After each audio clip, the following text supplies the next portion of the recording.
दोस्तों, स्वागत है आपका हमारे चैनल आर.के. वर्मा में तलवार के बदले गधा मजेदार कहानी। दोस्तों, मुल्ला नसीरुद्दीन की जवानी के दिन थे। उसकी दाढ़ी सजीली होती जा रही थी। दाढ़ी की नोक की मानिंद उसने अपनी टोपी की नोक भी दर्जी से कहकर बनवाई थी। उसके जैसी टोपी किसी की नहीं थी। उसने अपने लिए एक गधा भी खरीद लिया था जिसे वह बहुत प्यार करता था और बहुत सजाकर रखता था। जवानी के दिनों में उसका एक प्यारा साथी थामजे है। मजहर हमेशा नसीरुद्दीन की तरफदारी करता था। वक्त जरूरत उसकी मदद के लिए तैयार रहता था। एक सुबह मजहर ने देखा मुल्ला नसीरुद्दीन रेशमी सलवार, साटन का चोगा और चमकीली नोकदार टोपी पहने, आंखों में सुरमा डाले, दाढ़ी फरफराता हुआ गधे पर सवार होकर कहीं जा रहा है। मजहर दो चार कदम चलकर गधे के पास आ गया और मुल्ला नसीरुद्दीन से पूछने लगा, क्या बात है मुल्ला? यह सुबह सुबह तुम कहाँ चल दिए? मजहर को देखकर खुश होते हुए मुल्ला नसीरुद्दीन ने कहा, अच्छा हुआ मजहर, तुम मिल गए। मैं जंगल पार के गांव में बुआ से मिलने जा रहा हूँ। जंगल के पार जाने में तो खतरा है। दिन में चोर डाकू जंगल में ही पनाह लेते हैं और रात को निकलकर अपना काम करते हैं। तुम यह जोखिम क्यों उठा रहे हो? मजहर ने मुल्ला नसीरुद्दीन से पूछा। अब चल दिए तो चल दिए। जब उखल में सिर दिया तो मूसल से डरना क्या? मुल्ला नसीरुद्दीन ने सहजता से कहा। ठीक है, जा रहे हो तो जाओ, मगर अपनी सुरक्षा के लिए तुम मेरी तलवार लेते जाओ। कहीं चोर डाकू तुम्हारा गधा न लूट लें। मजहर ने मुल्ला नसीरुद्दीन को अपनी तलवार देते हुए कहा। मुल्ला नसीरुद्दीन ने मजहर से तलवार ले ली और मजहर को धन्यवाद कहता हुआ जंगल की ओर गधा दौड़ाने लगा। वह चाहता था कि दिन ढलने से पहले वह जंगल के पार वाले गांव में पहुंच जाए ताकि अपनी बुआ के पास उसे कुछ अधिक समय बिताने का अवसर प्राप्त हो जाए। टक टक ठक ठक गधा भागा जा रहा था। कुछ समय बीतने के बाद गधा जंगल में प्रवेश कर गया। जंगल में प्रवेश के साथ ही मुल्ला नसीरुद्दीन को मजहर की कहीं बात याद आने लगी। जंगल में चोर डाकू दिन में छिपे रहते हैं। जंगल जब घना होने लगा तब मुल्ला नसीरुद्दीन के रोंगटे यह सोचकर खड़े हो गए कि जंगल में चोर डाकू ऐसी ही जगह पर पनाह लेते होंगे जहां छुपने की गुंजाइश बहुत हो। यहाँ तो आदमी क्या, हाथी भी छुप जाए तो खोजने से नहीं मिलने वाला। गधा अपनी चाल में चल रहा था और मुल्ला नसीरुद्दीन के मन में तरह तरह के भय का संचार हो रहा था। उसे लग रहा था कि कहीं से भी अचानक कोई डाकू प्रकट होकर कह सकता है, अबे उतर गधे से और गधा मेरे हवाले कर दे। मुल्ला के मन में गधे के प्रति गहरा लगाव था क्योंकि उसके पास सबसे बेशकीमती चीज के रूप में यही एक गधा था जिस पर केवल उसकी मिल्कियत थी। थोड़ी दूर और घने जंगल में बढ़ने के बाद मुल्ला नसीरुद्दीन ने एक आदमी को सामने की ओर से पैदल आते देखा। उसने मजहर की दी हुई तलवार की मूठ पर अपनी हथेली की पकड़ मजबूत कर ली। ज्यों-ज्यों वह आदमी धीरे धीरे मुल्ला नसीरुद्दीन के करीब आता गया, तलवार की मूठ पर मुल्ला नसीरुद्दीन की पकड़ मजबूत होती गई। आदमी गधे के सामने आया। मुल्ला नसीरुद्दीन की पकड़ तलवार की मूठ पर और मजबूत हो गई, मगर उस व्यक्ति ने गधा सवार मुल्ला की तरफ देखा भी नहीं और गधे की बगल से गुजरने लगा। तब मुल्ला नसीरुद्दीन ने अपना गधा रोककर उस आदमी से कहा, सुनो भाई साहब, तुम चोर हो या डाकू हो, जो भी हो, मेरा गधा मत लूटना। बदले में चाहो तो मेरी तलवार रख लो। उस आदमी ने मुल्ला नसीरुद्दीन की तरफ परेशान नजरों से देखते हुए कहा, मैं न चोर हूं न डाकू, राहगीर हूं। तलवार मेरे किसी काम की नहीं, इसे अपने ही पास रखो। ऐसा कहकर वह आदमी जाने लगा। तब मुल्ला नसीरुद्दीन अपने गधे से उतरकर उसके सामने खड़ा हो गया और कहा, मुझे माफ करना भाई, मैं नहीं पहचान सका कि तुम चोर हो या डाकू। यह तलवार ले लो, बड़े काम की चीज है। जंगल में इससे साहस बना रहेगा। और मेरा गधा छोड़ दो। उस आदमी ने सोचा, इस बावले आदमी से पीछा छुड़ाने के लिए तलवार ले लेने में ही भलाई है। वह आदमी तलवार लेकर खुशी खुशी जाने लगा कि चलो, मुफ्त में तलवार मिल गई है, क्या पता जंगल में कहीं इसकी जरूरत पड़ ही जाए। और मुल्ला नसीरुद्दीन अपने गधे पर सवार होकर खुशी खुशी बुआ के गांव जाने लगा कि तलवार देकर आखिर अपना गधा बचा ही लिया मैंने।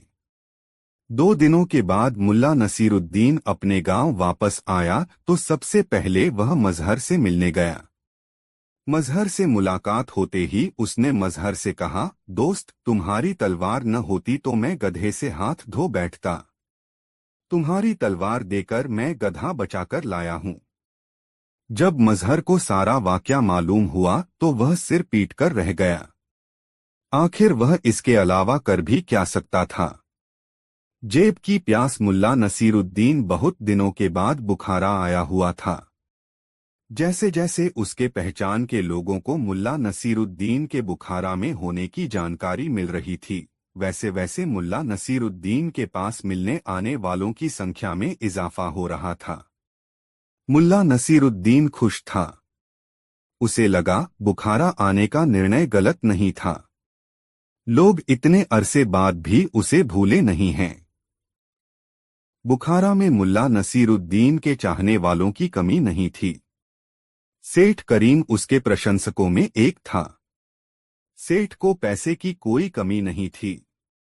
उसने मुल्ला नसीरुद्दीन के आने की खुशी में बुखारा के चुनिंदा लोगों के लिए दावत का आयोजन अपने घर पर कर लिया और मुल्ला नसीरुद्दीन को लेकर अपने घर चला गया। उसके रहने खाने पीने की व्यवस्था उसने अपने घर पर ही की। मुल्ला नसीरुद्दीन के तेज दिमाग, रोशन चेहरे और हाजिर जवाबी का वह कायल था तथा चाहता था कि उसकी निकटता हासिल कर वह मुल्ला नसीरुद्दीन से हाजिर जवाबी का कोई गुर सीख ले।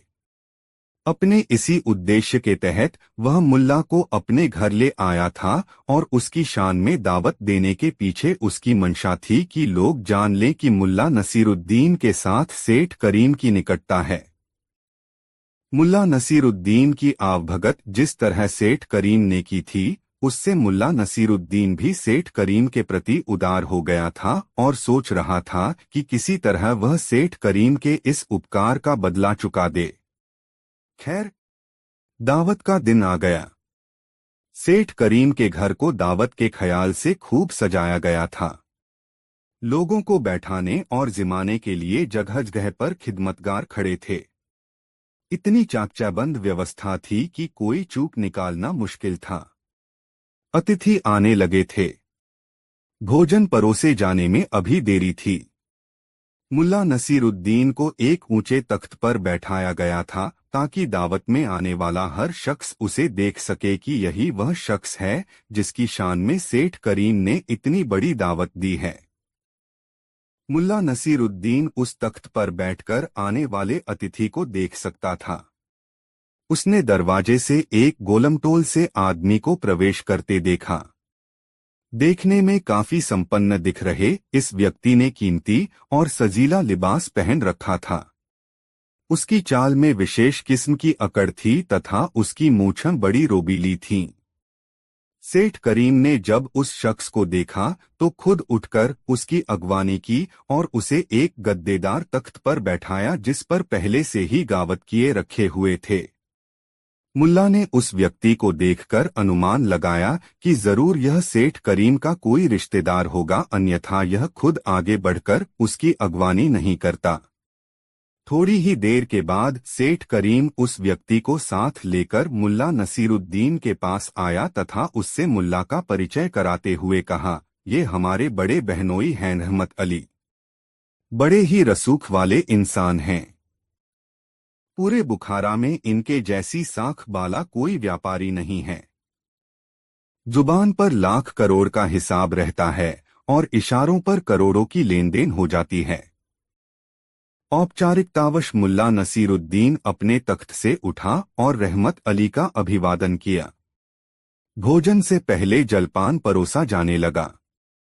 मुल्ला नसीरुद्दीन ने गौर किया कि भुने हुए काजू, पिस्ता और अखरोट से लोग मुट्ठियां भरने में लग गए हैं। मुल्ला के पास भी एक तश्तरी में भुने हुए मेवे आ गए और मुल्ला एक एक दाना उछालकर अपने मुंह में डालने लगा तथा आसपास के बदले हुए माहौल को देखने महसूसने में मग्न हो गया।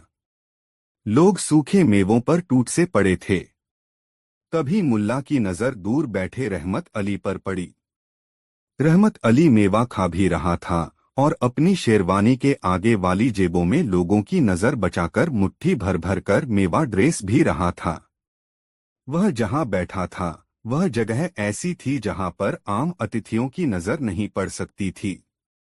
बहुत देर तक मुल्ला नसीरुद्दीन बैठकर रहमत अली की कारगुजारी देखता रहा। जब जलपान समाप्त हो गया तब रहमत अली हाथ धोने के लिए अपने स्थान से उठा और दूसरी तरफ से मुल्ला नसीरुद्दीन भी उसके पास आ गया। जिस समय रहमत अली अपना हाथ धो रहा था उसी समय पानी का एक बर्तन उठाकर मुल्ला नसीरुद्दीन ने रहमत अली की शेरवानी की आगे वाली जेब में पानी डालना शुरू कर दिया। रहमत अली कुछ समझता कि मुल्ला नसीरुद्दीन ने एक जेब छोड़कर दूसरी जेब में भी गनी डालना शुरू कर लिया। जेब में भी पानी डालना शुरू कर दिया। मुल्ला नसीरुद्दीन की इस कारगुजारी पर रहमत अली मुल्ला को डांटने लगा, अरे तुम्हारा दिमाग खराब हो गया है क्या? तुमने तो मेरी शेरवानी ही खराब कर डाली। रहमत अली का गर्जना बरसना सुनकर उसका साला सेठ करीम दौड़ा दौड़ा वहां पर आया और सारा मंजर देखकर मुल्ला नसीरुद्दीन से पूछा, ऐसा आपने क्यों किया जनाब? मुल्ला नसीरुद्दीन ने तुरंत रहमत अली की शेरवानी में हाथ डाला और एक मुट्ठी भुने हुए काजू निकालकर सेठ करीम को दिखाते हुए कहा, सेठ करीम, मैंने बहुत देर तक आपके रिश्तेदार की जेब को खाते देखा मगर उसे पानी पीते ते नहीं देखा, तो यह सोचकर उसे पानी पिलाने लगा कि इतना खाने पर तो किसी को भी प्यास लग सकती है, तो जेब को भी लगी होगी। मुल्ला नसीरुद्दीन की मासूमियत से कही गई बात सुनकर वहां मौजूद लोग हंसने लगे और रहमत अली की हालत ऐसी हो गई कि काटो तो खून नहीं। दोस्तों, वीडियो कैसा लगा कमेंट में जरूर बताएं। दोस्तों, मुल्ला नसरुद्दीन को दोपहर हो गई किंतु उसका कोई सगा संबंधी उसे नहीं मिला। यहाँ तक कि उसे अपना वह मकान भी देखने को न मिला जहाँ उसने जन्म लिया था, जहां वह खेलकूद कर बड़ा हुआ था। मकान के बाहर एक बगीचा था जहां छायादार हरे भरे वृक्ष थे। कुछ दूरी पर एक झरना था जिसकी संगीतमय आवाज मन को आत्मविभोर कर दिया करती थी। किंतु अब उस स्थान पर ऊसर मैदान था जहां मकान था। वहां अब मलबे के ढेर थे। टूटी फूटी दीवारें खड़ी थीं। एक और चटाइयों के जलेकटे टुकड़े सड़ रहे थे। इधर उधर कांटेदार झाड़ियां और बेतरतीब घास उग आई थी। इंसान तो क्या वहां परिंदा भी कभी आया हो ऐसा नहीं लगता था। हैरानी से उस मंजर को देखते हुए मुल्ला नसरुद्दीन आगे बढ़ा तो मलबे के एक ढेर से काले तेल की एक पतली सी धार निकली और धूप में चमकती हुई मलबे के दूसरे ढेर में लुप्त हो गई। वह एक काला सांप था। इंसानों द्वारा खाली छोड़ी गई जगह पर रहने वाला एक भयानक जीव। जहां कोई नहीं रहता वहां इस जैसे भयानक जीव अपना अधिकार जमा लेते हैं। मुल्ला नसरुद्दीन की आंखों के सामने गुजरे वक्त का एक एक लम्हा बारी बारी थिरकता रहा। उसकी आंखें नम हो गईं। कलेजा गमजदा हो गया। न जाने वह कब तक यूं ही खड़ा रहता कि एकाएक किसी के खांसने की आवाज सुनकर चौंक पड़ा। खांसने वाले के शरीर को हिला देने वाली किसी बूढ़े शख्स की खांसी की आवाज थी वह। मुल्ला नसरुद्दीन ने पलटकर देखा, फटे हाल एक बूढ़ा उबड़-खाबड़ धरती को लांघता हुआ अपनी राह चला जा रहा था। नसरुद्दीन लपककर उसके पास पहुंचा। अस्सलामालेकुम चाचा। बूढ़ा ठिठक उसे इस प्रकार देखने लगा मानो पहचानने की कोशिश कर रहा हो। बिना रुके मुल्ला नसरुद्दीन कह रहा था, अल्लाह आपको सेहत और बरकत बख्शे। क्या आप बता सकते हैं कि यह खंडर किसके मकान के हैं? कौन रहता था यहाँ? तुम कौन हो बेटा? क्यों जानना चाहते हो? मैं तो एक मुसाफिर हूँ चाचा, मुल्ला नसरुद्दीन बोला, एक अरसे बाद बुखारा आया हूँ। काफी बदलाव दिलासा लग रहा है सब कुछ। ठीक कहते हो बेटा, बहुत कुछ बदल गया है बुखारा में। यह जो खंडहरा तुम देख रहे हो, यह जीनसाज शेर मोहम्मद का घर था। एक जमाने में मैं उनसे खूब वाकिफ था। शेर मोहम्मद मुल्ला नसरुद्दीन के वालिद थे। ख्वाजा नसरुद्दीन के विषय में तो तुमने अवश्य ही यही सुना होगा। मुल्ला नसरुद्दीन उसके और करीब आ गया और बोला, हाँ हाँ चाचा, उसके बारे में कुछ सुना तो है, मगर आप यह तो बताएं कि मुल्ला नसरुद्दीन के वालिद शेर मोहम्मद और उनका परिवार सब कहाँ गए। मुल्ला नसरुद्दीन कहाँ हैं? धीरे बोलो बेटा, धीरे बोलो, कंपकंपीसी लेकर बूढ़ा बोला। बुखारा में हजारों जासूस हैं। यदि उन्होंने हमारी बातें सुन ली तो हम लोग एक नई परेशानी में पड़ जाएंगे। वाकई तुम परदेशी हो, तभी तो नहीं जानते कि बुखारा में मुल्ला नसरुद्दीन का नाम लेने पर भी पाबंदी है, सख्त पाबंदी। उसका तो नाम लेना ही जेल पहुंचा देने के लिए काफी है मेरे बेटे। तुम जरा मेरे नजदीक आओ, मैं तुम्हें बताता हूँ कि शेर मोहम्मद का क्या हुआ। मुल्ला नसरुद्दीन की बड़ी बड़ी आंखें घबराहट और खलबली से फैल गईं। फिर वह बूढ़े के करीब आया और मन में अनुमान लगाते हुए कि उसके पिता का क्या हुआ होगा। उसकी आंखें सोचने वाले अंदाज में सिकुड़ गईं। बूढ़े ने खंगार खांसकर अपना गला साफ किया, फिर मुल्ला नसरुद्दीन के कान के पास सरगोशी सी करने लगा, बेटा, यह वाकया पुराने अमीर के जमाने का है। मुल्ला नसरुद्दीन को उसकी हरकतों के लिए बुखारा से निकाले जाने के कोई 18-20 महीने के बाद एक दिन अचानक यह खबर बुखारा में फैल गई कि वह जासूस बनकर दोबारा बुखारा में लौट आया है। क्या यह खबर सच्ची थी?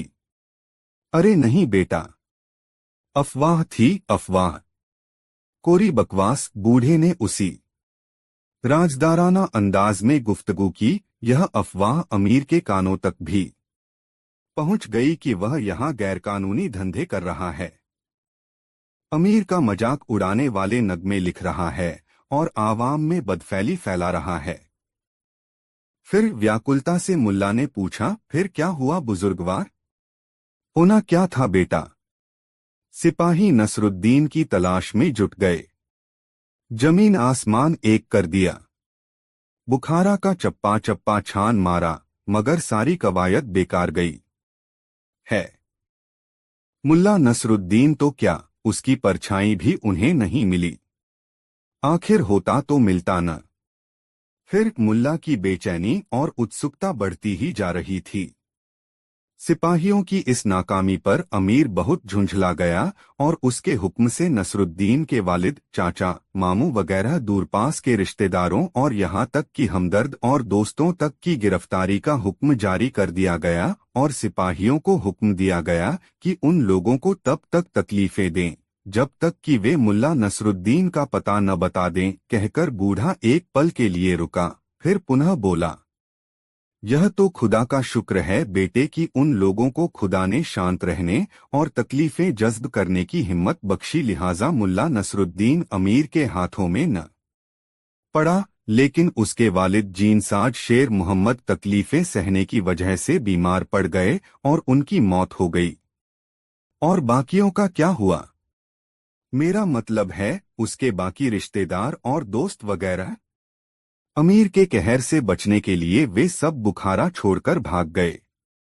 किसी को नहीं मालूम कि अब वे लोग कहाँ हैं। अमीर के हुक्म से उन लोगों के मकान और बगीचे वगैरह तहस-नहस कर दिए गए ताकि उन लोगों की याद भी बाकी न बचे। लेकिन उन्हें बिना वजह क्यों परेशान किया गया बुजुर्गवार? उन्हें क्यों सताया गया? मुल्ला नसरुद्दीन चीखकर बोला। मुल्ला नसरुद्दीन तो उस वक्त वहां था ही नहीं। यह बात तो मैं भी जानता हूँ। मुल्ला की आंखों में आंसू आ गए, लेकिन वह बूढ़ा अपनी कमजोर नजरों की वजह से उन्हें न देख पाया। यह कौन कह सकता है कि मेरे बेटे की वह यहाँ था भी या नहीं? मैं कह रहा हूँ। मुल्ला नसरुद्दीन की जहां जब इच्छा होती है वह आता जाता है। बेमिसाल मुल्ला नसरुद्दीन हर कहीं है और कहीं भी नहीं। बूढ़ा खामोशी से आगे बढ़ गया और अधिक रुकना शायद अब उसे गंवारा नहीं था। मुल्ला नसरुद्दीन भी अपने गधे की ओर बढ़ गया, फिर उसके गले में हाथ डालकर बोला, ऐ मेरे वफादार दोस्त, मेरे प्यारे हमसफर, तूने देख लिया न कि इस दुनिया में तेरे सिवा मेरा कोई और हमदर्द नहीं है। मेरी इस आवारा जिंदगी में तू ही मेरा वफादार और सच्चा हमदर्द है। शांत खड़े गधे ने इस अंदाज में अपनी आंखें मिचमिचाईं, मानो अपने मालिक के गम में शरीक होने की ताकीद कर रहा हो। पत्तियों को चबाता उसका जबड़ा रुक गया था और कुछ पत्तियां मुंह से बाहर लटक रही थीं। गमजदगी की इससे बड़ी मिसाल और भला क्या हो सकती थी। काफी देर बाद मुल्ला अपने गम पर काबू पा सका। उसके चेहरे पर आंसुओं की लकीरें सूखकर सफेद पड़ गई थीं। सामान्य होकर उसने एक गहरी सांस ली, फिर उसके चेहरे पर दृढ़ता दिखाई देने लगी, इरादों की दृढ़ता। उसने गधे की पीठ पर प्यार से एक धौल जमाया और अपेक्षाकृत ऊंची आवाज में बोला, कोई बात नहीं मेरे दोस्त, कोई फिक्र नहीं मेरे दोस्त। मेरे लिए यही बड़ी बात है कि बुखारा के लोग अब भी मुझे याद रखे हुए हैं और लोग अब भी मुझे जानते हैं। किसी न किसी तरह हम अपने कुछ हमदर्द खोज ही लेंगे और अमीर के बारे में ऐसे ऐसे नगमे लिखेंगे कि वह अपने तख्त पर बैठा अपने बाल नोचेगा। मेरे दोस्त, अब चलें। दोस्तों, वीडियो को एक लाइक जरूर करें। दोस्तों, मुल्ला नसीरुद्दीन शाहतबियत इंसान था। उसकी शाहखर्ची और अलमस्ती देखकर लोग अपनी हैरत कुछ इस कदर बयां करते, गजब है यह मुल्ला नसीरुद्दीन भी। जेब में भले ही चिल्लर भी न हो मगर खर्च करने से बाज नहीं आता। इसे तो बादशाहत नसीब होनी चाहिए थी। मुल्ला नसीरुद्दीन अपनी जीवन शैली के कारण हर दिल अजीज बन गया था। उसकी फितरत थी लोगों के काम आना। अपनी जिंदगी में उसने यह देखा था कि दौलत कहीं भी ठहरती नहीं है और जिनके पास ठहरती है उसके बारे में आम तौर पर कंजूस, मक्खीचूस, दगाबाज, दौलत का यार, मतलबी, कपटी जैसे विशेषण उछलते हैं। इसलिए मुल्ला नसीरुद्दीन एक हाथ से दौलत कमाता तो दूसरे हाथ से खर्च भी कर देता।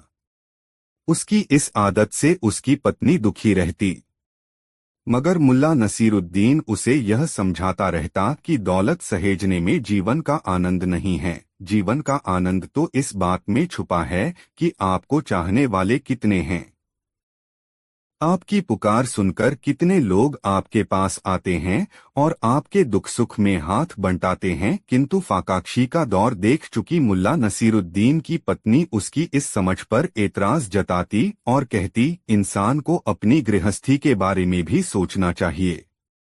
आज ही नहीं, आने वाले कल के लिए भी उसे सतर्क रहना चाहिए। ऐसा न हो कि आज की मस्ती में आने वाले कल की चिंता ही न की जाए और खुदा न करे कि जब कल बुरा वक्त आए तो हाथ में एक ढेला भी नहीं हो। अर्थात दौलत के मुद्दे पर मुल्ला और मुल्ला की पत्नी के बीच मतभेद था। उनके बीच जीवन जीने के तरीके के बारे में बहस का दौर चल ही रहा था कि अचानक मुल्ला नसीरुद्दीन की आय का साधन जाता रहा और मुल्ला नसीरुद्दीन के सामने गंभीर आर्थिक संकट उपस्थित हो गया। हालात ऐसे बिगड़े कि मुल्ला नसीरुद्दीन को मेहनत मजदूरी करके अपनी और अपनी पत्नी की उदरपूर्ति का साधन जुटाना पड़ा। मुल्ला नसीरुद्दीन इस फाकाक्षी के दौर में भी अपनी शाहखर्ची पर काबू नहीं रख पाया। जो भी कमाता उसे खर्च करने में उसे कोई संकोच नहीं होता। उसकी पत्नी कल की चिंता में दुबली होने लगी। एक दिन मुल्ला नसीरुद्दीन को जंगल में पेड़ काटने का काम मिला। एक पेड़ काटने के एवज में उसे एक सेर चावल व 2 पैसे नकद मेहनताना मिलना तय हुआ, बशर्ते कि वह पेड़ की डालियों को काटकर तने से अलग कर दे, भले ही इस काम में उसे 1 दिन लगे या 10 दिन। मुल्ला नसीरुद्दीन ने उत्साह के साथ कुल्हाड़ी उठाई और चल दिया जंगल की ओर, जैसे वह कोई जंग जीतने जा रहा हो। जंगल पहुंचकर मुल्ला ने ऐसा पेड़ तलाशा जिसका तना सीधा हो और डालियां भी सीधी हों। संयोग ही था कि उसे सीधे तने और सीधी डालियों वाला एक पेड़ जल्दी ही मिल गया। दिन ढलने से पहले ही मुल्ला ने पेड़ काटकर गिरा दिया और उसकी डालियां काटकर सीधा तना अलग कर दिया। अपना काम पूरा कर चुकने के बाद मुल्ला ठेकेदार के पास पहुंच गया। उसे दिन ढलने से पहले आया देखकर ठेकेदार ने उससे पूछा, अरे नसीरुद्दीन, तुम इस वक्त यहाँ? हाँ, अपनी मजदूरी लेने आया हूँ, मुल्ला नसीरुद्दीन ने अपनी दाढ़ी सहलाते हुए ठेकेदार से कहा। तो क्या तुम पेड़ काट कर आ रहे हो? अविश्वास भरे शब्दों में ठेकेदार ने पूछा। हाँ, मुल्ला नसीरुद्दीन ने विश्वास भरी नजरों से ठेकेदार को देखते हुए कहा। जैसे कहा था वैसे ही कटा? ठेकेदार ने मुल्ला नसीरुद्दीन से पूछा। हाँ, मुल्ला नसीरुद्दीन ने फिर हामी भरी। अच्छा, चलो मुझे दिखाओ तुमने कैसे पेड़ काटा है और डालियां कैसे सजाई हैं। मगर ठेकेदार को मुल्ला नसीरुद्दीन की बातों पर यकीन नहीं हुआ। उसने कहा, मुल्ला नसीरुद्दीन को भला क्या एतराज होता। उसने ठेकेदार के साथ जंगल का रुख कर लिया। ठेकेदार जब जंगल पहुंचा तो कटा हुआ पेड़ देखकर बहुत खुश हुआ। मुल्ला नसीरुद्दीन ने ठीक वैसे ही पेड़ काटा था जैसा वह चाहता था। खुश होकर ठेकेदार ने मुल्ला को 2 की जगह 4 पैसे दिए और 1 की जगह 2 सेर चावल। मुल्ला के लिए यह बहुत था। घर में पत्नी के सिवा और कोई सगा संबंधी तो था नहीं, इसलिए मुल्ला ने सोचा इतना चावल दोनों पति पत्नी के लिए कुछ दिनों की जरूरतें पूरी कर देगा। घर पहुंचकर मुल्ला ने पत्नी को चावल का थैला थमाते हुए कहा, आज पुलाव बना लो, मैं घी और गोश्त लेकर आता हूँ। मजदूरी में 4 पैसे भी मिले हैं, मैं 2 पैसे लेकर जाता हूँ और ये 2 पैसे तुम रख लो। जब कोई जरूरत हो खर्च कर लेना। मैं समझता हूँ कि 1 पैसे का घी और 1 पैसे का गोश्त काफी होगा। मैं अपने दोस्तों को भी बुला लूंगा। बहुत दिन हुए किसी को हमने खिलाया नहीं। इतना कहकर मुल्ला नसीरुद्दीन ने अपनी पत्नी को 2 पैसे दे दिए और खुद झोला लेकर सामान खरीदने निकल गया। गोश्त और घी लेकर मुल्ला जल्दी ही घर लौट आया और पत्नी से कहा, तुम पुलाव पकाओ, मैं अपने दोस्तों को बुलाने जा रहा हूँ। मुल्ला के जाने के बाद उसकी पत्नी ने सोचा कि इस आदमी का दिमाग नहीं बदला। इतनी बुरी हालत में भी फिजूल खर्ची की आदत नहीं गई। आखिर क्या जरूरत आ गई दोस्तों को दावत देने की? अच्छा, आने दो दोस्तों को, खिलाती हूँ पुलाव। उसने गोश्त और घी छुपाकर रख दिया और खुद रसोई में बैठकर रोने लगी। जब मुल्ला नसीरुद्दीन अपने 4 दोस्तों के साथ अपने घर लौटा तब पत्नी को विलाप करते पाया। मुल्ला चकित होकर अपनी पत्नी को देखते हुए सोचने लगा, अरे क्या हुआ इसे? अभी तो भली चंगी थी, अब ऐसे रो रही है कि मानो दुखों का पहाड़ टूट पड़ा हो इस पर। ऐसा सोचते हुए मुल्ला नसीरुद्दीन ने उससे पूछा, अरे क्या हुआ तुम्हें? इस तरह बिल्ख बिल्ख कर क्यों रो रही हो? होना क्या है? तुम दोस्तों को बुला लाए हो, इधर जो पुलाव मैंने पकाया था उसे बिल्ली खा गई। उसकी पत्नी ने रुआसी आवाज में मुल्ला से कहा। मुल्ला नसीरुद्दीन के दोस्तों ने जब उसकी पत्नी की बात सुनी तब वे मुल्ला से बोले, रहने दे यार, फिर किसी दिन लेंगे दावत का मजा। मगर मुल्ला नसीरुद्दीन अपनी पत्नी के स्वभाव से परिचित था। उसे विश्वास नहीं हुआ कि 6 आदमी के लिए बना पुलाव एक अकेली बिल्ली गटक जाएगी। उसने बहुत सहज भाव से अपनी पत्नी से पूछा, कितने चावल का पुलाव पकाया था? 1 सेर, उसकी पत्नी ने जवाब दिया। और उसमें गोश्त कितना मिलाया? मुल्ला ने पूछा। जितना लाए थे उसका चौथाई, मुल्ला की पत्नी ने जवाब दिया। तो 1 सेर चावल और आधा सेर गोश्त, कुल मिलाकर 1.5 सेर। और चावल में पानी भी जज्ब हुआ होगा। मुल्ला ने बदबुदाते हुए पत्नी से पूछा तो लगभग 2 सेर पुलाव बिल्ली खा गई और बिना उसके उत्तर की प्रतीक्षा किए वह दूसरे कमरे की ओर बढ़ गया। कमरे में उसकी पालतू बिल्ली थी, न छोटी और न बड़ी, मझोले कद की। उसने बिल्ली को गोद में उठा लिया और पत्नी के पास आया तथा पूछा, इसी बिल्ली ने पुलाव खा लिया न? बिल्ली को देखकर मुल्ला नसीरुद्दीन की पत्नी सहम गई और उसने गर्दन हिलाकर हामी भर दी। दरअसल मुल्ला नसीरुद्दीन ने भांप लिया था कि उसकी पत्नी झूठ बोल रही है, मगर वह उसे सबूत के साथ यह बतलाना चाह रहा था कि वह झूठ बोल रही है। पत्नी के हामी भरते ही मुल्ला नसीरुद्दीन ने रसोई में रखा तराजू उठाकर बिल्ली को तौला। संयोग यह हुआ कि बिल्ली पूरे 2 सेर की निकली, कम और न ज्यादा। मुल्ला ने अपनी पत्नी से कहा, देखो पूरे 2 सेर है। अगर यह बिल्ली है तो बताओ कि पुलाव कहाँ है, और अगर यह पुलाव है तो बताओ कि बिल्ली कहाँ गई। मुल्ला के सवाल से उसकी पत्नी घबरा गई। उसने सच कबूल कर लिया कि उसने अभी तक पुलाव पकाया ही नहीं। मुल्ला ने बिना बिगड़े बहुत शालीनता के साथ अपनी पत्री से कहा, बेगम, अब पुलाव बना ही दो ताकि मेरे दोस्त यहाँ से तुम्हारे हाथ के बने पुलाव का जायका याद करते हुए जाएं। इसके बाद मुल्ला नसीरुद्दीन की पत्नी ने पुलाव पकाया। मुल्ला नसीरुद्दीन ने अपने दोस्तों के साथ पुलाव का मजा लिया।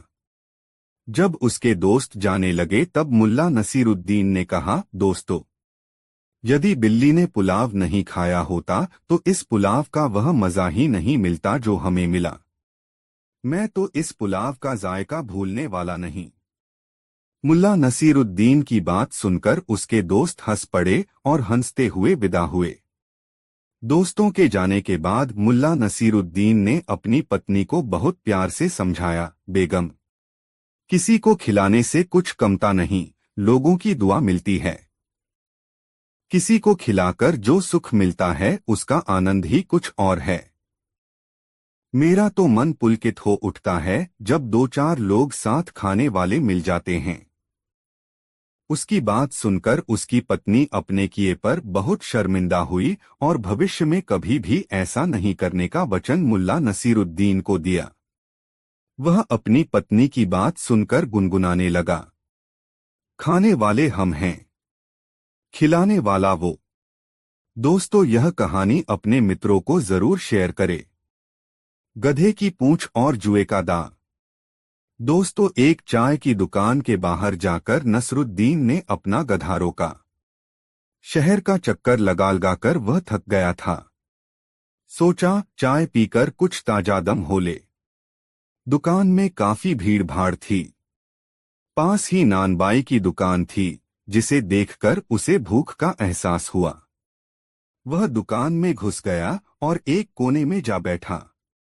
दुकान में ऐसी भीड़ थी कि अपने लिए खाने का ऑर्डर देने के लिए भी उसे हलक फाड़कर चिल्लाना पड़ा। और जब वह दुकान के बाहर आया तो 3-4 प्लेट कीमा, 2 रकाबियां चावल और 2 दर्जन समोसे डकार गया और अब एक अजीब सी सुस्ती उस पर छा रही थी। शरीर शिथिल सा पड़ गया था। गर्मी भी बहुत थी।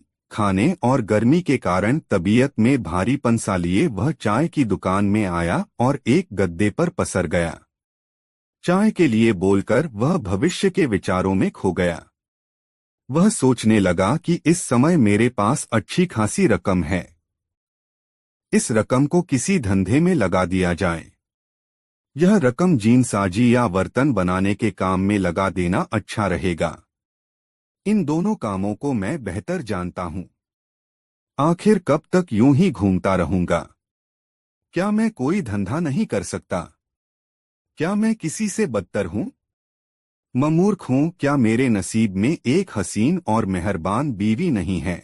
क्या मैं बाप नहीं बन रह सकता? फिर उसकी कल्पना में एक नन्हा मुन्ना बच्चा तैरने लगा और वह मुस्कुराकर सोचने लगा, अल्लाह कसम, वह नन्हा शैतान बड़ा ही शरारती होगा और बड़ा होकर मेरी तरह शैतान निकलेगा। मैं अपना सारा इल्म, सारी होशियारी उसमें भर दूंगा।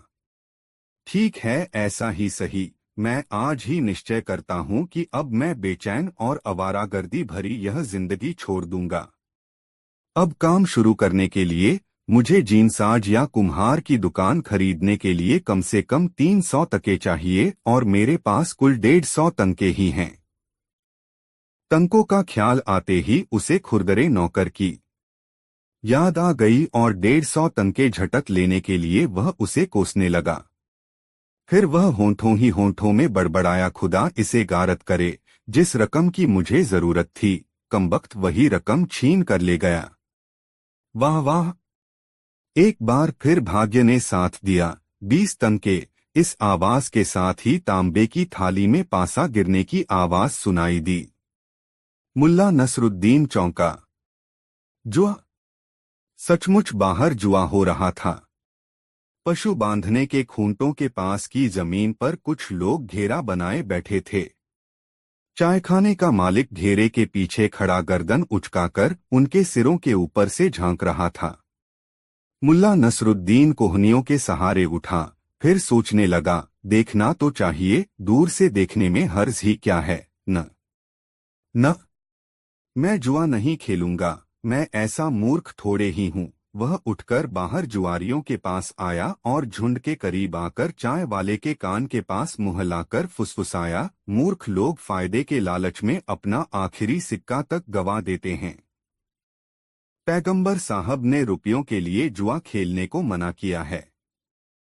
खुदा की बड़ी मेहरबानी है कि यह गंदी आदत मुझे नहीं पड़ी, लेकिन इस लाल बालों वाले का नसीब तो देखो, लगातार चौथी बार जीता है। देखो देखो, ओह! 5वीं बार भी जीत गया। यह तो भई! ओह! 6ठी बार भी जीत गया। नसीब का बड़ा धनी है, मैंने तो ऐसी किस्मत किसी की नहीं देखी। अरे वाह! फिर दांव लगा रहा है। अरे बददिमाग! बेवकूफ! उसे तो दौलत का झूठा सपना जुए की तरफ खींच रहा है, हालांकि गुर्बत ने उसके रास्ते में गड्ढा खोद रखा है। इंसान की मूर्खताओं का कोई अंत नहीं। इस लाल बालों वाले को मजा चखाना चाहिए।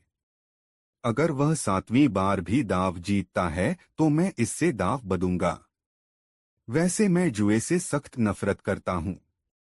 काश मैं भी अमीर होता तो मैं न जाने कब का जुआ बंद करवा चुका होता। लाल बालों वाला इस बार भी पासा फेंककर जीत गया। उसकी यह 7वीं जीत थी। अब मुल्ला नसरुद्दीन से न रहा गया। वह आगे बढ़ा और खिलाड़ियों को अलग हटाते हुए जुआरियों के घेरे में जा बैठा। जीतने वाले जुआरी से पासे लेकर उसने उन्हें उलट-पलट कर देखा, फिर बोला, मैं भी तुम्हारे साथ दाव खेलना चाहता हूँ। कितनी रकम है? जीतते रहने के कारण उसकी आवाज कांप रही थी। वह तो जैसे हर खिलाड़ी का माल हड़पने के लिए उतावला था। मुल्ला नसरुद्दीन ने अपनी अंटी में से थैली निकाली, जरूरत के लायक 25 तंके उसमें ही छोड़ दिए, बाकी तंके तांबे के थाल में डाल दिए। दूर तक चांदी के सिक्कों की खनखनाहट सुनाई पड़ी। बाकी जुआरी समझ गए कि यह ऊंचा दाव लगाने वाला खिलाड़ी है। और फिर ऊंचे दावों का खेल शुरू हो गया। लाल बालों वाले ने पासे उठा लिए और खेल शुरू हो गया। वह देर तक पासों को खनखनाता रहा। न जाने क्यों अब उसके चेहरे पर झिझक दिखाई देने लगी थी। सभी जुआरी सांस रोककर देख रहे थे। यहां तक कि मुल्ला नसरुद्दीन का गधा भी सिर उठाकर देखने लगा। उसके कान खड़े हो गए थे। अब केवल पासों की खनखनाहट ही वहां सुनाई दे रही थी। अंत में लाल बालों वाले ने पासे फेंके। दूसरे खिलाड़ी गर्दन बढ़ाकर देखने लगे तथा एक साथ पीछे की ओर लुढ़ककर बैठ गए। उन्होंने एक साथ ही लंबी लंबी सांसें लीं, मानो ये सब सांसें एक ही सीने से निकली हों। बेचारे जुआरी का चेहरा पीला पड़ गया। उसके मुंह से एक दर्दनाक आंसी निकली। पासे पर 3 दिखाई दिया। वह हार रहा था, इसका विश्वास उसे हो गया, क्योंकि एक उतना ही कम निकलता था जितना कि 6 और दूसरा कोई भी पासा मुल्ला नसरुद्दीन के अनुकूल होगा। पासों को मुट्ठी में लेकर हिलाते हुए उसने चमकती आंखों से इधर-उधर देखा। उसे पूरा विश्वास था कि आज भाग्य उसके साथ है। यही सब सोचकर उसकी गर्दन गर्व से कुछ तन गई थी, लेकिन यह उसकी भूल थी। वह भूल चुका था कि भाग्य सनकी और थाली के बैंगन के समान होता है जो इधर-उधर लुढ़कता है। नसरुद्दीन के भाग्य ने भी सोचा कि यह उस पर बड़ा गर्व कर रहा है, अतः इसे सबक सिखाना ही होगा। इस काम के लिए उसने उसके गधे को चुना। एकाएक गधा पलटी खा गया। उसकी पीठ जुआरियों की ओर हो गई। इधर मुल्ला नसरुद्दीन पासे फेंकने के लिए अभी हाथ हिला ही रहा था कि एकाएक गधे की पूंछ उसके हाथ से टकराई और पासे उसके हाथ से फिसल गए। पासे देखते ही लाल बालों वाले के हलक से खुशी भरी चीख निकली। वह जीत गया था। खुशी के कारण वह पेट के बल तंकों वाले थाल पर लेट गया। दांव पर लगी रकम उसने अपने भारी बदन से ढक ली। मुल्ला द्वारा फेंके गए पासे काने थे। दांव हारते ही मुल्ला नसरुद्दीन को जैसे काठ मार गया। स्तब्ध सा बैठा वह अपना होंठ चबाता रहा। उसकी फटीफटी आंखों के सामने जैसे सारी सृष्टि आपस में गुड़मुड़ होती जा रही थी। कुछ क्षण, केवल कुछ ही क्षण वह इस स्थिति में बैठा रहा, फिर एकाएक उछल कर उठा, पास ही पड़ा एक डंडा उठाया और गधे पर पिल पड़ा। नामुराद, कमबख्त गधे, हरामखोर, बदबूदार जानवर, जानवरों की जमात के लिए लानत। यह वक्त मिला था तुझे अपनी पीठ फेरकर पूंछ घुमाने का, कमबख्त। खुदा तुझे गारत करे। पिटते हुए गधा बुरी तरह उछल-उछल रेंकने लगा। मुल्ला की ऐसी झुंझलाहट और क्रोध देखकर बाकी जुआरी व्यंग्य से मुस्कराने या हंसने लगे थे।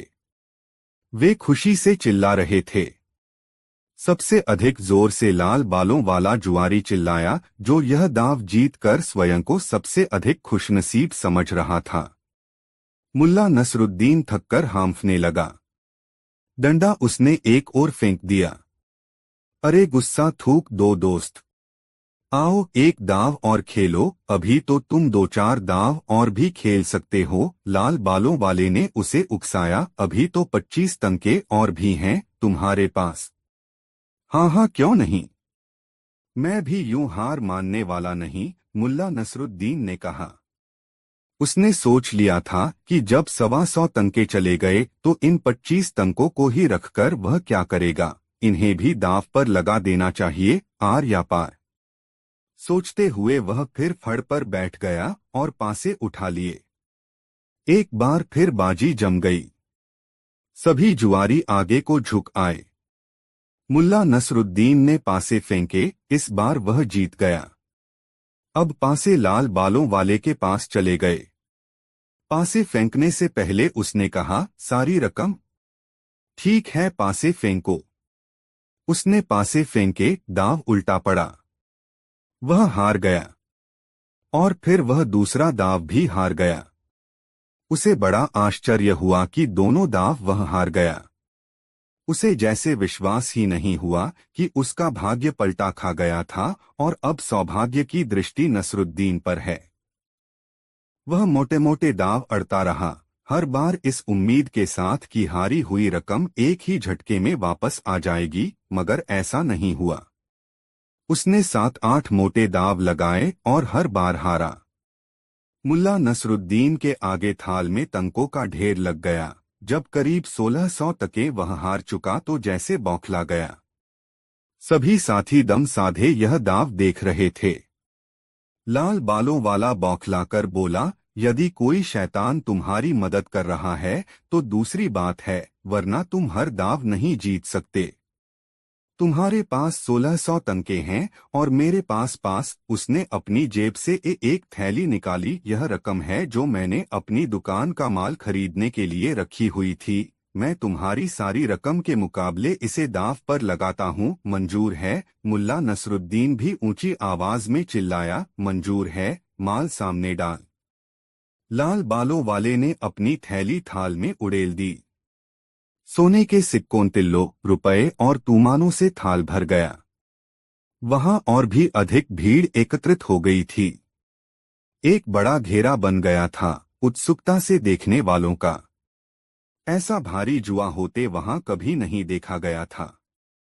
चाय पीने के तलबगार चाय पीना भूल चुके थे। भट्टियों पर रखी केतलियों में पानी बुरी तरह खौल रहा था। चाय वाला अपनी दुकानदारी करना भूल चुका था। फड़ पर बैठे जुआरियों की सांसें तेजी से चल रही थीं, दिल धड़क रहे थे। लाल बालों वाले ने पासे फेंककर पलकें मूंद लीं। वह पासे देखने में भी भय महसूस कर रहा था। पासे पड़ते ही सभी लोग चिल्ला उठे, 11, 11। इसी उद्घोष के बाद मुल्ला नसरुद्दीन को लगने लगा कि जीत बहुत मुश्किल है। अब केवल 12 नंबर ही जिता सकते थे। अब लाल बालों वाले ने आंखें खोल दीं और अपने साथियों के साथ वह भी चिल्लाने लगा, 11, 11। तुम हार गए। हाँ हाँ हाँ, मैं जीत गया। मुल्ला नसरुद्दीन का बदन ठंडा पड़ गया, लेकिन फिर भी वह मुस्कराया और बोला, अभी पासे फेंकने बाकी हैं। कहकर उसने पासे उठा लिए, फिर मुट्ठी में हिलाकर फेंकने की तैयारी करने लगा। मगर अचानक उसने अपना हाथ रोका और पलटकर अपने गधे से बोला, इधर पलट। अब इस पर पूंछ मार, जीत की पूछ। ये दाव तुझे जीतना है, समझा? वरना आज तेरी खैर नहीं। मुल्ला ने दूसरे हाथ से पूंछ पकड़कर पासे वाले हाथ की मुट्ठी पर झाड़ा सा लगाया, फिर पासे फेंकने के लिए हाथ उठाया। वहां बैठा प्रत्येक व्यक्ति जैसे मानसिक तनाव में आ चुका था। फिर मुल्ला नसरुद्दीन ने पासे फेंके। अगले ही पल वहां शोर मच गया। पासों पर 2 छक्के थे। 12 12 12। एक अजीब सा शोर मच गया वहां। लाल बालों वाले की तो जैसे खोपड़ी ही सुन्न हो गई। उसकी आंखें इस प्रकार उबल पड़ी मानो अभी बाहर निकल जाएंगी। उसका चेहरा सफेद पड़ गया। मुल्ला नसरुद्दीन अपनी जीती हुई रकम समेटने में व्यस्त हो गया। उसकी एक नजर अपने माल पर थी, दूसरी वहां उपस्थित लोगों पर। वह सभी को संदिग्ध निगाहों से देख रहा था और चाहता था कि अब जल्दी से जल्दी वहां से खिसक ले। हाँ, एक लाल बालों वाला रो दिया। वह बार बार अपने माथे पर हाथ मार रहा था। हायरी किस्मत, हायरी कमबख्ती, बर्बाद हो गया। बिलखता हुआ सा वह उठा और लड़खड़ाता हुआ एक ओर चल दिया। मुल्ला नसरुद्दीन ने सारी रकम अपने गधे की जीन के थैलों में भरी, फिर प्यार से गधे को गले लगाया और चूमा। सामने वाली दुकान से मालपुए लेकर खिलाए। मुल्ला नसरुद्दीन का सिद्धांत था कि जो लोग यह जानते हैं कि तुम्हारा धन कितना है और कहाँ है, उनसे सदैव दूर रहना चाहिए। यही सोचकर मुल्ला नसरुद्दीन उस चाय की दुकान से खिसककर बाजार की ओर चल दिया। वह मुड़मुड़कर पीछे भी देख लेता था कि कहीं कोई पीछा तो नहीं कर रहा है। दोस्तों, वीडियो को एक लाइक जरूर करें। दोस्तों, सुबह होते ही शाही हुक्म से अनेक बढ़ी, कुम्हार, मेहतर व दूसरे सफाई कर्मचारी बाजार में आ चुके थे। सभी अपने अपने काम में लग चुके थे और देखते ही देखते बाजार साफ कर दिया गया था। रात को आई तबाही से काफी नुकसान हुआ था। कर्मचारियों ने शामियानों को सीधा किया, पुलों की मरम्मत की गई, बाड़ों के सुराखों को भरा गया और टूटे कांच के बर्तनों के टुकड़ों को साफ किया गया। फर्क यह रहा कि सूरज निकलने तक रात की गड़बड़ी का कोई चिन्ह वहां बाकी नहीं बचा था। ठीक समय पर बाजार लग गया और लोगों की आवाजाही शुरू हो गई और बाजार फैलता फैलता अमीर के महल तक जा पहुंचा था। पूरे बाजार में घूमता मुल्ला नसरुद्दीन महल के करीब जा पहुंचा, जहां डेरा डाले बहुत से लोग बैठे थे। ये सभी वे लोग थे जो अमीर की अदालत में अपनी फरियादें या मुकदमे लेकर आए थे। मुल्ला नसरुद्दीन ने सोचा कि इन लोगों से बात की जाए। वह एक गंजे के पास पहुंचा जो अपने खेमे के बाहर बैठा था। उसके बगल वाले खेमे के बाहर एक लंबी दाढ़ी वाला शख्स बैठा था और उन दोनों के बीच एक बकरा बंधा था जो कभी काफी तंदुरुस्त रहा होगा, लेकिन इस समय उसकी हड्डियां चमक रही थीं। मुल्ला नसरुद्दीन उनके करीब पहुंचकर बोला, अस्सलाम वालेकुम। ए बुखारा शरीफ के निवासियों, आप लोग खानाबदोशों की तरह यहाँ क्यों पड़े? ए मुसाफिर, दाढ़ी वाला बोला, हम लोग खानाबदोश नहीं बल्कि तुम्हारी तरह ही खुदा के नेक बंदे हैं। अगर आप लोग नेक मुसलमान हैं तो यहाँ क्यों पड़े हैं, अपने घरों में क्यों नहीं रहते? ए मुसाफिर, हम लोग अपने विद्वान बादशाह, जिसका ओज सूर्य के प्रकाश को ढक लेता है, ऐसे अमीर के नेक और सही न्याय की प्रतीक्षा में यहाँ बैठे हैं। अच्छा, हाँ, इस बार गंजा व्यक्ति बोला, हम 5 हफ्ते से यहाँ अमीर से न्याय मांगने की उम्मीद में पड़े हैं। यह लंबी दाढ़ी वाला, एक नंबर का झगड़ालू शख्स, अल्लाह इसे गारत करे। यह दढ़ियल मेरा बड़ा भाई है। हमारे वालिद जो कुछ भी छोड़कर मरे, हमने उसे आपस में बांट लिया है। अब हम दोनों के बीच यह बकरा ही है। हम समझ नहीं पा रहे हैं कि इस बकरे का बंटवारा कैसे करें। और तुम्हारी वह जायदाद कहाँ है जो कि तुम्हें बंटवारे में मिली? उसे बेचकर हमने नकद रुपया अपने पास रखा हुआ है। आखिर इस मुकदमे को लड़ने के लिए हमें नकद पैसे की भी तो जरूरत थी। मुहर्रिरों, अहलकारों, अर्जीनवीसों, अर्जियां लेने वालों को आखिर किसे पैसे नहीं देने पड़ेंगे? गंजे ने गर्व से कहा, पैसे कितने ही क्यों न लग जाएं, मगर बकरा दूसरी तरफ नहीं जाना चाहिए।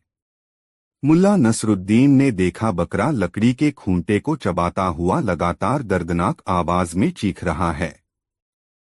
यह देखकर गंजे आदमी ने तिप्तिया घास का एक गट्ठर उसके आगे डाल दिया। यह देखकर दाढ़ी वाला चीखा, अपनी यह बदबूदार घास मेरे बकरे के आगे से हटा ले। और फिर लात मारकर उसने वह घास बकरे के आगे से दूर फेंक दी और अपना भूसी का टब उसके सामने रख दिया।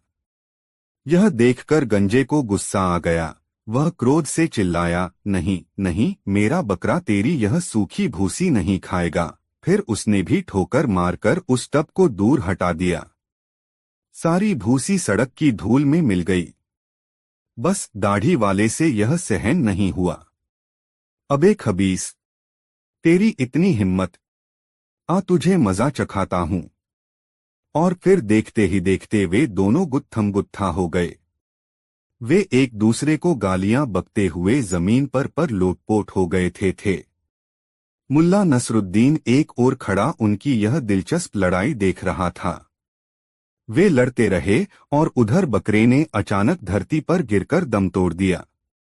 अरे खुदा के नेक बंदों, अब तो यह गुत्थम गुत्था बंद करो। देखो, बकरे की ओर इशारा करके मुल्ला नसरुद्दीन ने कहा, अल्लाह ताला ने बकरे को अपने पास बुलाकर खुद ही तुम्हारा इंसाफ कर दिया है।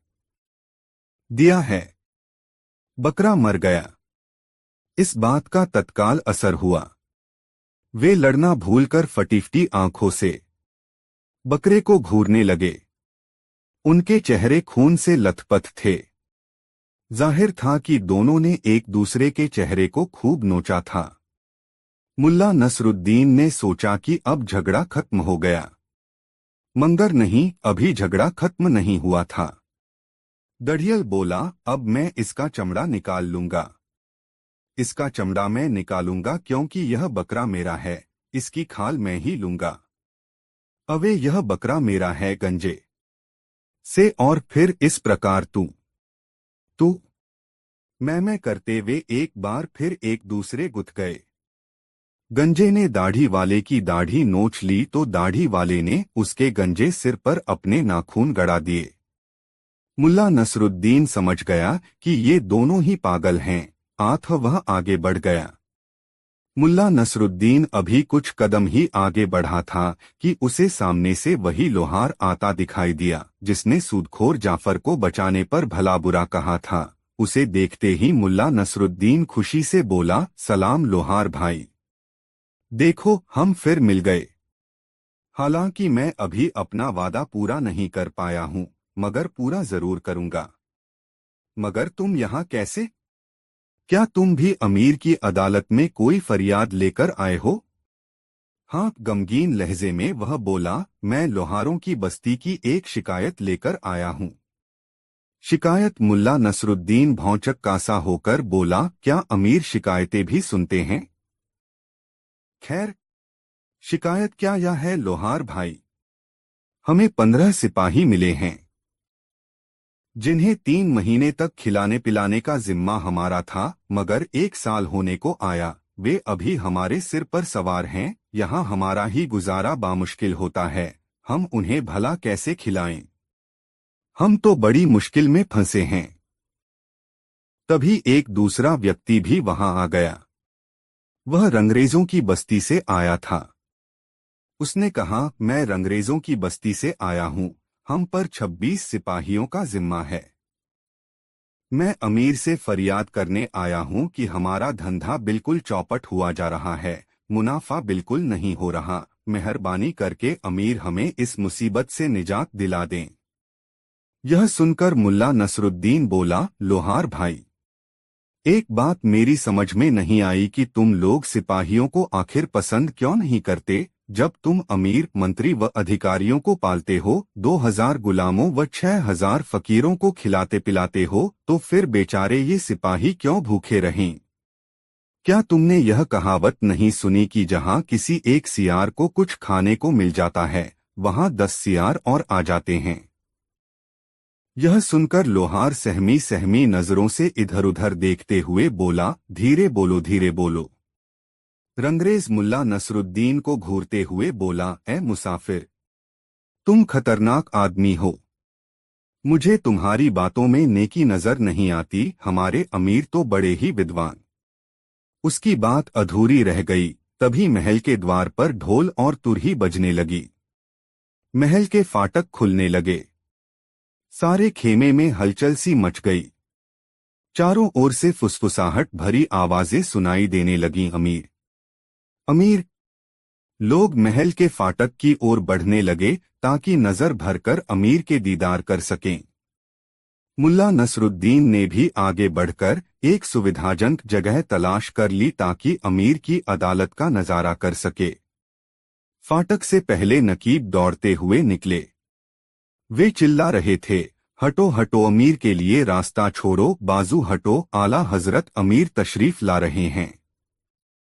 फिर अंदर से सिपाहियों का एक दस्ता निकला। वे फाटक के किनारे खड़े लोगों पर लाठियां बरसाने लगे ताकि वे पीछे हट जाएं।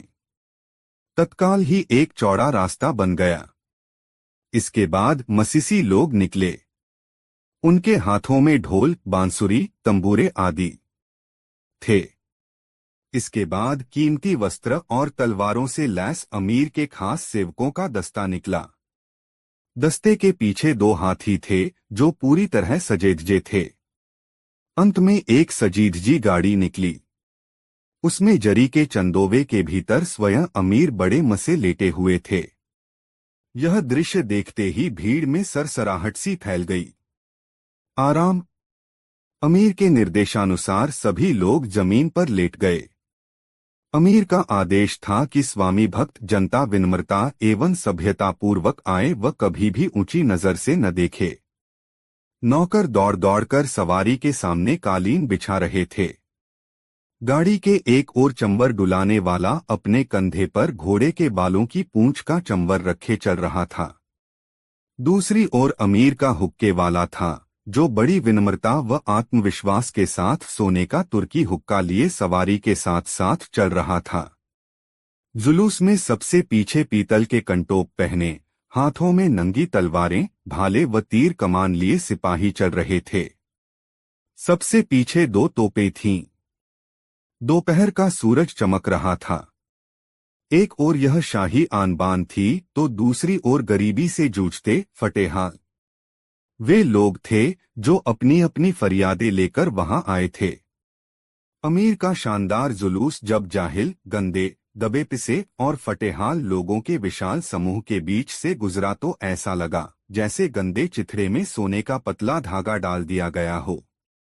एक तख्त पर जहां अमीर को आकर बैठना था, वहां पहरेदार तैनात थे। तख्त के एक ओर जल्लाद, मुहर्रिर आदि बैठे थे। जिन लोगों ने पहले अमीर को नहीं देखा था, उन्हें अमीर को देखकर काफी निराशा हुई। जिस सूरत की उपमा चांद से की जाती थी, वह किसी पिलपिले खरबूजे के समान दिखाई दे रही थी। अपने मंत्रियों का सहारा लेकर अमीर गाड़ी से उतरे और रत्नजड़ित सिंहासन पर जा बैठे। मुल्ला नसरुद्दीन ने देखा कि अमीर का वह शरीर जिसकी उपमा दरबारी शायर वृक्ष की किसी नाजुक डाली से करते हैं, वह मोटा, थुलथुल और भारी भरकम था। अमीर की बाहें छोटी थीं। उसके पैर ऐसे टेढ़मेढ़े थे कि शाही पोशाक भी उसके उस ऐब को ढक नहीं पा रही थी। मंत्री लोग अमीर के दाईं ओर खड़े हो गए, लिपिक आदि बाईं ओर। वे अपनी बहियां, कलम व दवातें संभाल रहे थे। अमीर तख्त पर बैठते ही किसी नशेड़ी की तरह आंखें मूंदकर पसर गया। अमीर ने फुसफुसाकर कुछ कहा। वजीरे आजम बख्तियार ने उसे सुना, फिर कार्यवाही शुरू करने का इशारा किया। सबसे पहले गंजा और दढ़ियल भाई घुटनों के बल चलते हुए तख्त के सामने आए और बड़ी श्रद्धा से उन्होंने तख्त के कालीन को चूमा, फिर सिर झुकाकर बैठ गए। नजरें धरती में गड़ी थीं। उठो, प्रधानमंत्री बख्तियार का भारी स्वर गूंजा। दोनों भाई उठकर खड़े हो गए। वे काफी सहमे हुए से दिखाई दे रहे थे। जिंदगी में शायद पहली बार दरबार रके सामने हाजिर हुए थे। उनकी इतनी हिम्मत भी नहीं हो रही थी कि अपने कपड़ों पर लगी धूल भी झाड़ सकें। वे बोल रहे थे, मगर भय के कारण उनके हलक से आवाज भी ढंग से नहीं निकल पा रही थी। हालांकि उनकी आवाज बहुत ही दबी और घुटी हुई थी, फिर भी प्रधानमंत्री बख्तियार ने समझ लिया कि आखिर मामला क्या है। उसने पूछा, कहाँ है तुम्हारा बकरा? यह सुनकर गंजा हकलाया, ऐ खानदानी वजीर, वह तो अल्लाह को प्यारा हो गया। ए रहमदिल वजीर, अब हमारा फैसला करें कि बकरे की खाल किसे मिलनी चाहिए। यह सुनकर वजीर अमीर की ओर पलटा।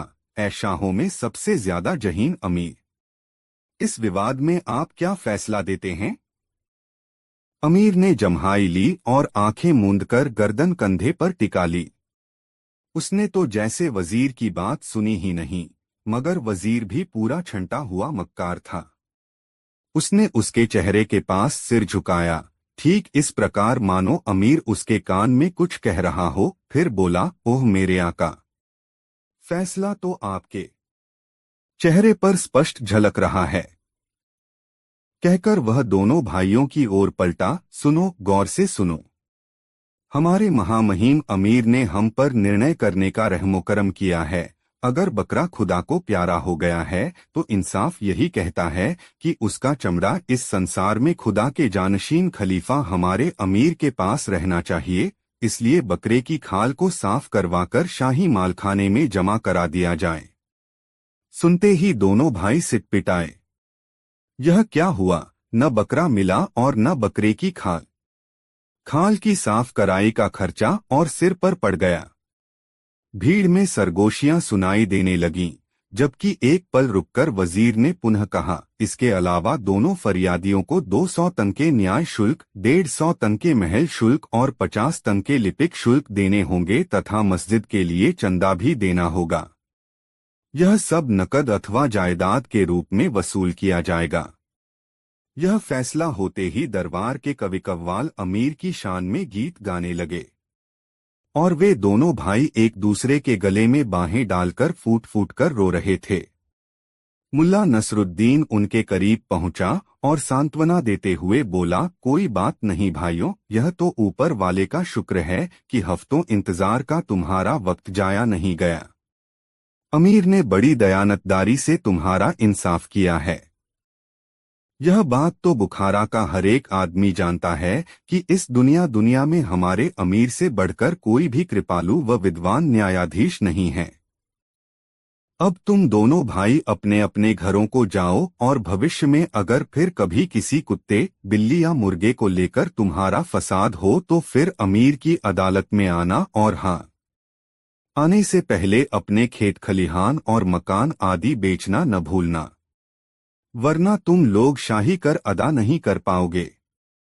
इससे तो बेहतर था कि हम भी अल्लाह को प्यारे हो जाते, एक भाई बोला। हाय कमबख्ती, आखिर हमने झगड़ा किया ही क्यों, दूसरा भी विलाप करने लगा। फिर दोनों भाई रोते बिलखते और अपनी दाढ़ियों नोचते वहां से चले गए। अब लोहार को अमीर के सामने पेश किया गया। वजीर ने उसकी शिकायत सुनी, फिर अमीर की ओर पलटा। आपका क्या फैसला है मेरे मालिक? अमीर गफलत की नींद सो रहा था, अब तो उसके खर्टी गूंजने लगे थे। आह आह, महामक्कार वजीर बख्तियार ने अपने दोनों हाथ फैलाए। ए मेरे आका, फैसला तो आपके इस नूरानी चेहरे पर लिखा है। कड़कर वह पलटा और अपनी नजरें उपस्थित जनसमूह पर डालकर बड़े ही रोबीले अंदाज में बोला। हमारे रहनुमा और दयावान अमीर ने लोहार टोले पर सिपाहियों के खाने पीने की व्यवस्था का भार सौंपकर उन पर बड़ा उपकार किया है। लोहार टोले के लिए यह बड़े सम्मान की बात है। इसके बावजूद इस लोहार ने यहाँ शिकायत पेश करके बड़ा भारी अपराध किया है, इसलिए हमारे अमीर ने बहुत दयावान होकर यूसुफ लोहार को 200 कोड़ों की सजा दी है। इससे इसे पछतावा होगा कि इसने इस नेक काम की शिकायत की तो क्यों की। इसके अलावा 25 सिपाही और लोहार टोले पर भेजे जाते हैं ताकि वे लोग अमीर के रहमोकरम व विद्वता की प्रशंसा करने से न चुकें। अल्लाह ताला हमारे अमीर आका को लंबी उम्र बख्शे ताकि वे जिंदगी भर अपनी प्रजा की खिदमत करते रहें। वजीर बख्तियार के खामोश होते ही साज बज उठे और कव्वाल अमीर की तारीफ के गीत गाने लगे। सिपाही यूसुफ लोहार को पकड़कर जल्लादों के करीब ले गए जो अब तक अपने कोड़े फटकार रहे थे। लोहार पेट के बल चटाई पर लेट गया और जल्लाद उसकी नंगी पीठ पर कोड़े बरसाने लगे, सटाक सटाक सटाक। पर कुछ ही देर में लोहार की पीठ की खाल की धज्जियां उड़ गईं। उसकी पीठ हड्डियां ही हड्डियां नजर आने लगीं। आसपास खड़े लोग आतंक से जड़ हो गए, लेकिन लोहार भी अपनी किस्म का इकलौता शख्स था। वह न चीख रहा था न चिल्ला रहा था। जब वह उठा तो उसके होठों से काला फेन बह रहा था। आसपास खड़े लोगों में मुल्ला नसरुद्दीन भी था, जो अपने करीब खड़े एक रंगसाज से कह रहा था, रंगसाज, तुम किस बात का इंतजार कर रहे हो? अब तुम्हारा भी नंबर आने वाला है। तुम भी तो अमीर से कोई शिकायत करने वाले हो न? उसके हुक्म से ऐसी ही खिदमत तुम्हारी भी होगी। रंगसाज ने जोरों से थूक गटका। उसकी आंखों में आतंक और खौफ के साए लहरा रहे थे। उसने एक नजर मुल्ला नसरुद्दीन पर डाली, फिर एक नजर जल्लादों को देखा। अगले ही पल वह पलटा और भीड़ को चीरता हुआ वहां से 9-2-11 हो गया। उधर प्रधानमंत्री बख्तियार तेजी से मामले निपटा रहा था। न्याय से उसे कोई सरोकार नहीं था। उसका तो एक ही उद्देश्य था कि किसी भी प्रकार अमीर के खजाने में अधिक से अधिक धन आए। उधर जल्लाद अपने काम में मशरूफ थे। उनके एक ओर सजा पाने वालों की कतार लग गई थी, जिनमें बच्चे, बूढ़े और औरतें सभी थे। हंटरों की सटाक सटाक की आवाज और 76 मुल्ला नसरुद्दीन चीख चिल्लाहट का क्रम बदस्तूर जारी था। सजा मिलने वालों की हालत देखकर बाकी लोग दहशत से कांप रहे थे। सजा पाने वालों में एक 10 वर्ष का बच्चा भी था, जिसे इस कारण कोड़ों की सजा दी गई कि उसने अमीर के महल के सामने वाली जमीन को अवैध रूप पसे से गीला कर दिया था। सजा पाने वाले अपराधियों की हालत देखकर उस मासूम की रूह फना हो रही थी। वह कांप रहा था, रो रहा था। आंसुओं से उसका भोला भाला चेहरा तर हो चुका था। उसकी हालत देखकर मुल्ला नसरुद्दीन के चेहरे पर क्रोध एवं रहम के मिलेजुले भाव दिखाई देने लगे। एकाएक ही वह जोर से बोला, वास्तव में यह बच्चा बड़ा ही खतरनाक है। ऐसे अपराधियों को सुधारने में अमीर ने जिस काबिलियत का परिचय दिया है वह काबिले तारीफ है। इस तरह के अपराधी काफी खतरनाक होते हैं क्योंकि ये अपने मासूम चेहरे से अपने इनकलाबी विचारों को जाहिर नहीं होने देते। इसक जलावा मैंने एक बाल अपराधी और भी देखा था जो केवल 4 साल का था। उसने इससे भी ज्यादा खतरनाक काम किया था कि अमीर के महल की दीवार के ठीक नीचे गंदगी फैला दी थी। ऐसे अक्षम्य अपराधों के लिए तो मृत्युदंड भी कम है। अपराधी को सजा देने में उम्र कोई बहाना नहीं है। हमारे बुखारा में तो बुराइयां इस कदर खतरनाक होकर उभर रही हैं कि उनके विषय में सुनकर ही दिल खौल जाता है। मगर खैर, मेरा दिल कहता है कि ये तमाम बुराइयां अमीर के सिपाही और जल्लादों की कोशिशों के मद्देनजर जल्दी ही खत्म हो जाएंगी। मुल्ला नसरुद्दीन इस प्रकार बोलता जा रहा था मानो कोई मुल्ला मजहबी पैगाम दे रहा हो। उसकी बातें सुनने में तो अमीर के हक में लग रही थीं, मगर जो लोग उन बातों की गहराई को समझ रहे थे वे जानते थे कि मुल्ला के वे व्यंग्य किसके लिए हैं। वे अपनी गर्दन फेरकर मुस्करा रहे थे। कुछ लोग यह भी समझ चुके थे कि ये मुल्ला नसरुद्दीन ही है। यह मजेदार कहानी आपको कैसी लगी कमेंट बॉक्स में जरूर बताएं। ऐसी और नई मजेदार कहानी सुनने के लिए हमारे चैनल आरके वर्मा को सब्सक्राइब जरूर कर लें और यह वीडियो अपने मित्रों के साथ जरूर शेयर करें। वीडियो देखने के लिए बहुत बहुत धन्यवाद।